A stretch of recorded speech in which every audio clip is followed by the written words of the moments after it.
Chapter 13. The Subconscious Mind. The Connecting Link. The 11th Step Toward Riches. The subconscious mind consists of a field of consciousness, in which every impulsive thought that reaches the conscious mind, through any of the 5 senses, is classified and recorded. The subconscious receives and files sense impressions or thoughts regardless of their nature. You can plant in your subconscious mind any plan, thought, or purpose that you desire to translate into its physical or monetary equivalent. Those desires that have been mixed with emotional feeling and faith in your ability are the ones that are strongest. Therefore, they are the first to which the subconscious responds. The subconscious mind works day and night, and in some way which is not fully understood, the subconscious seems able to draw upon the forces of infinite intelligence for the power to transmute your desires into their physical equivalent. And it does it in the most straightforward and practical way. You cannot entirely control your subconscious mind, but you can hand over to it any plan, desire, or purpose that you wish transformed into concrete form. Refer again to the instructions for using the subconscious mind in Chapter 5, Autosuggestion. Editor's comments. In the chapter on autosuggestion, the 4 primary methods for planting and reinforcing suggestions in your subconscious are: 1. The formulation and writing out of your desire. 2. The repetition of positive affirmations. 3. The creative visualization of your goal. And 4. By acting as though the goal is already yours. This is the end of the editor's comment. From my research, I have concluded that the subconscious mind is the connecting link between the finite mind of man and infinite intelligence. It is the intermediary through which you may draw upon the forces of infinite intelligence.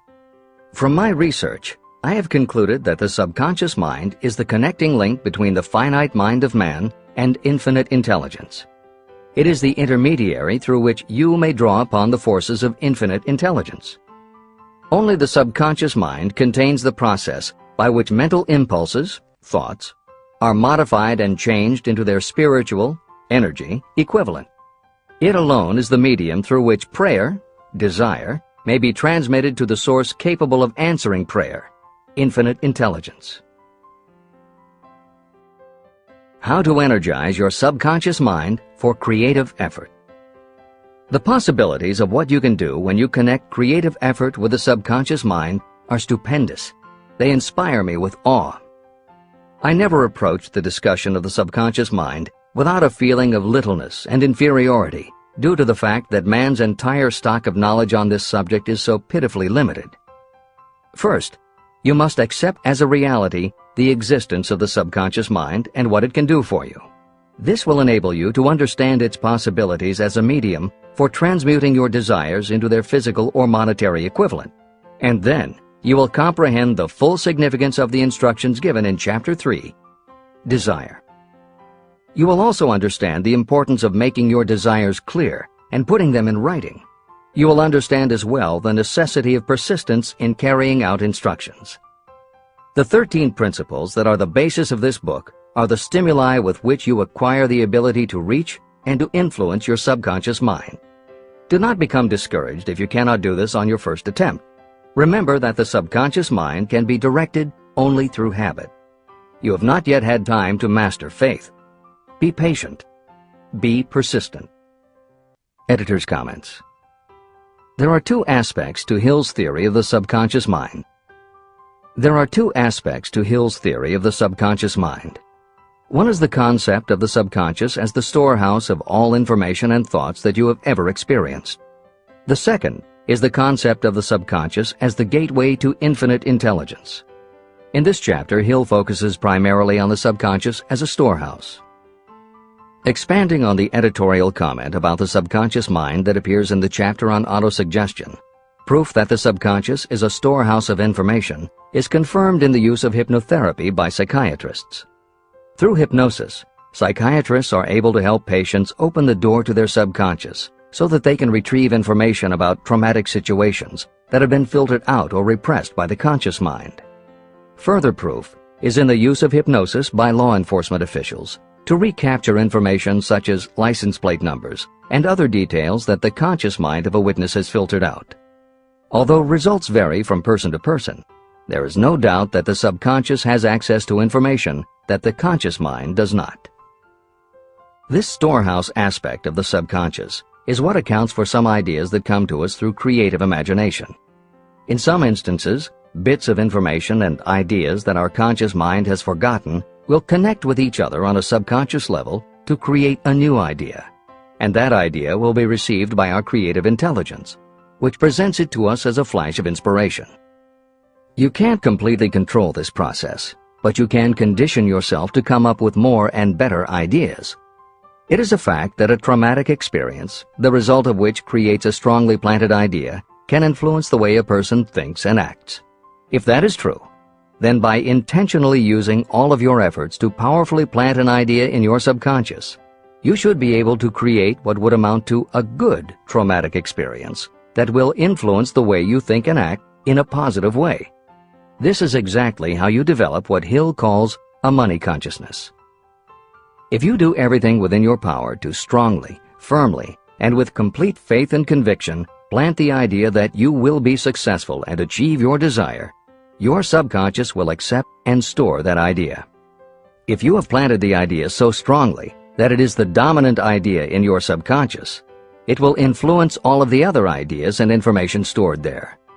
When you have given your subconscious this specific direction that it did not have before, it will begin to put together pieces of information, and through your creative intelligence, you will find that you are coming up with more and better plans and ideas to accomplish your goal. But as Hill says, you can do this only through faith and habit. You must write out the affirmation of your goal, and you must repeat it aloud every day with absolute faith and conviction that you can achieve it. You must vividly and creatively visualize yourself achieving your goal, and you must do it every day. You must conduct yourself with the attitude that says you can accomplish your goal, and that you deserve the help of those who can help you to accomplish your goal. And you must conduct yourself in that way every day. If you seriously commit yourself to doing these things, it will change the way you think and act. Your subconscious will do everything it can to transmute your desire into reality, and other people will want to do what they can to help you succeed.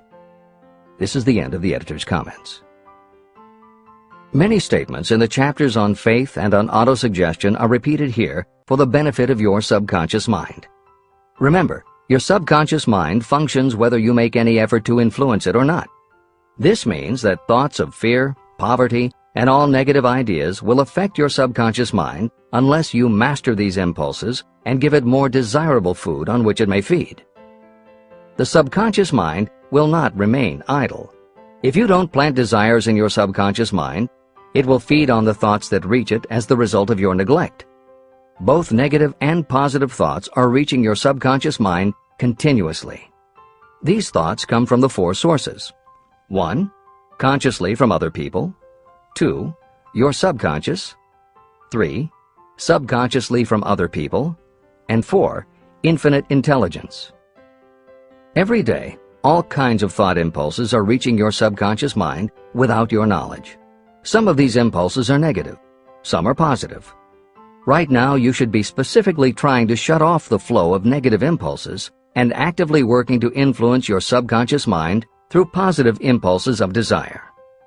When you achieve this, you will possess the key that unlocks the door to your subconscious mind. Moreover, you will control that door so completely that no undesirable thought may influence your subconscious mind. Everything that you create begins in the form of a thought impulse. You can create nothing that you do not first conceive as a thought. Through the aid of the imagination, thoughts may be assembled into plans.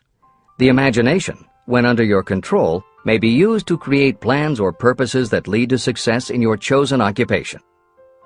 All thoughts that you want to turn into success and have planted in the subconscious mind must pass through the imagination and be mixed with faith, your faith in your own abilities.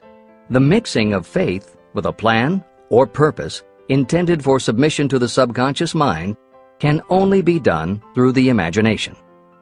From these statements, it should be clear that if you want to make use of your subconscious mind, it will call for the coordination and application of all 13 principles of success that are the basis of this book. Make your positive emotions work for you. The subconscious mind is more susceptible to influence by thought mixed with feeling or emotion than it is by thoughts originating solely in the reasoning portion of the mind.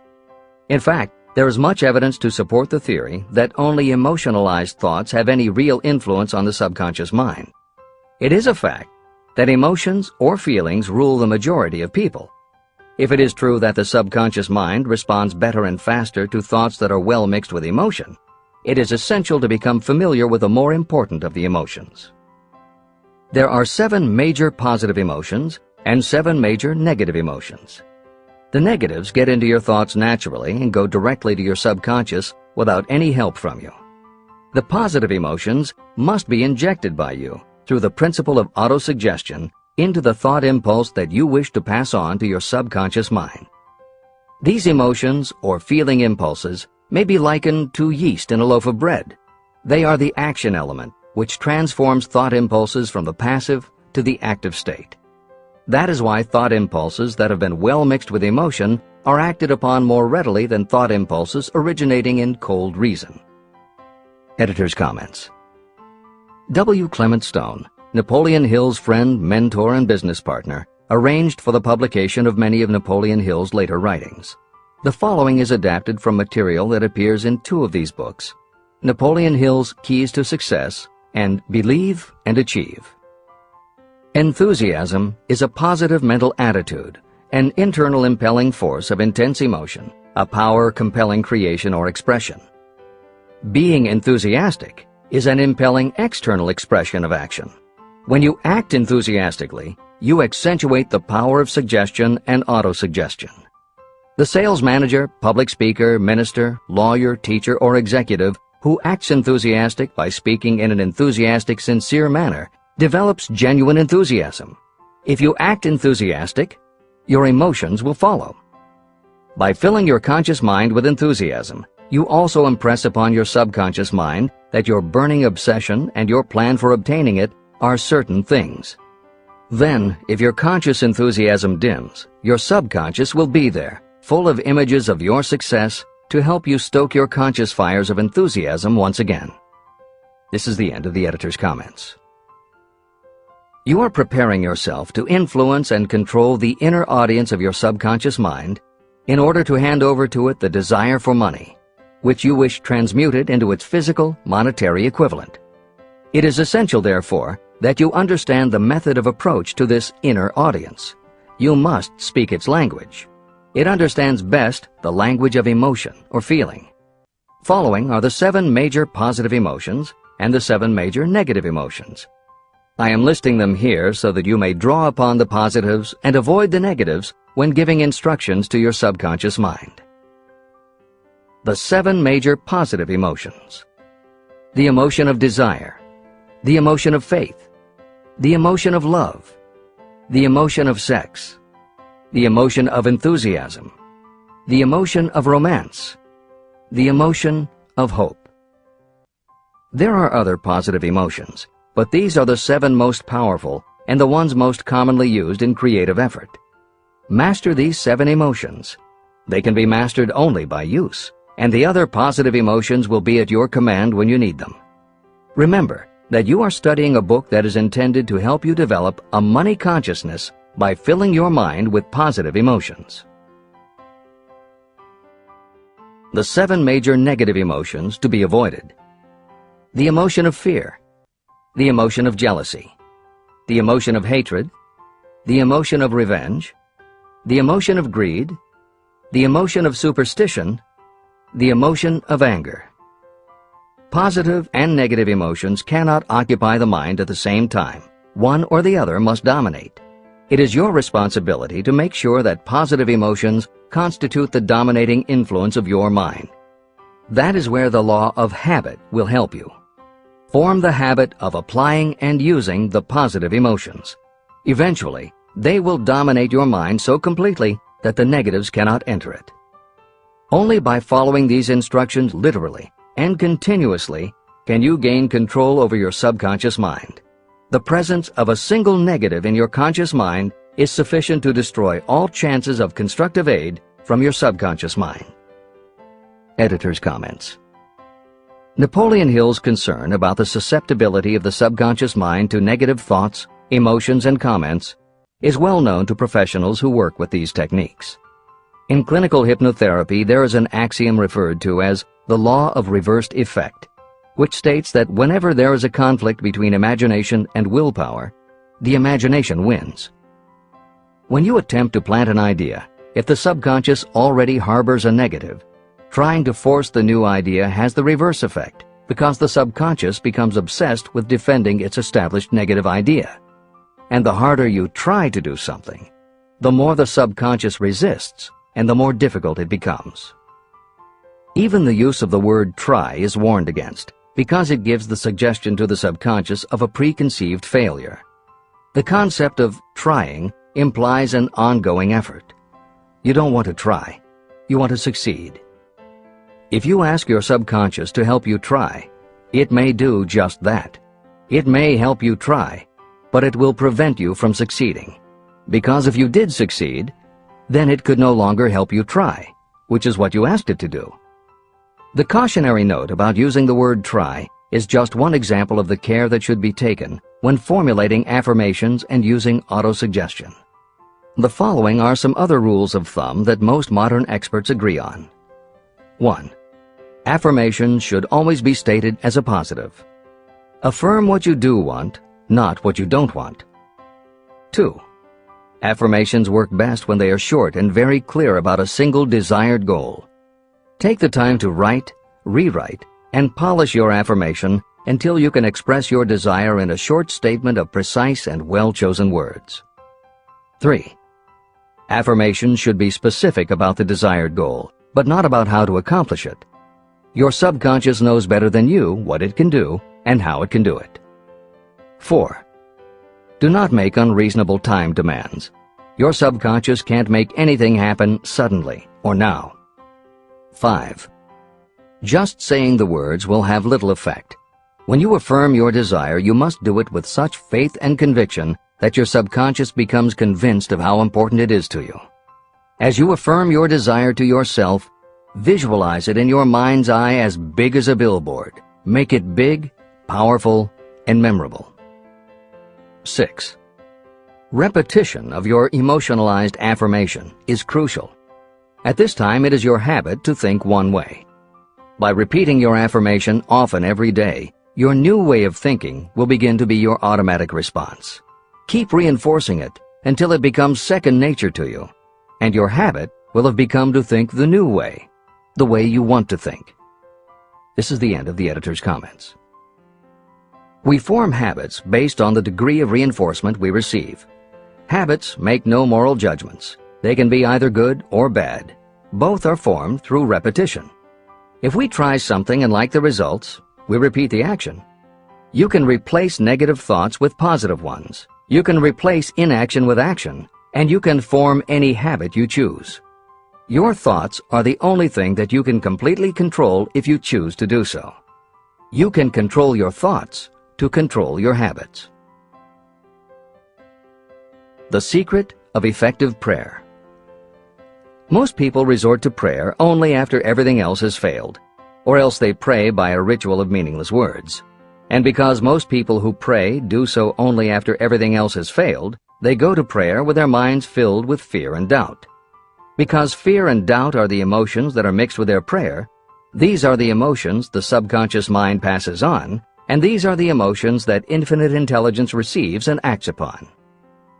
If you pray for a thing, but as you pray you have fear that you may not receive it, or that your prayer will not be acted upon by infinite intelligence, your prayer will have been in vain. Prayer does sometimes result in the realization of that for which one prays. If you have ever had the experience of receiving something for which you prayed, go back in your memory and recall your actual state of mind while you were praying, and you will know for sure that the theory here described is more than a theory. The method by which you may communicate with infinite intelligence is very similar to the way the vibration of sound is transmitted by radio waves. Sound cannot be transmitted through the atmosphere until it has been changed into a very high rate of vibration. The radio station takes the sound of the human voice and modifies it by stepping up the vibration millions of times. Only in this way can the energy of sound be sent over distances.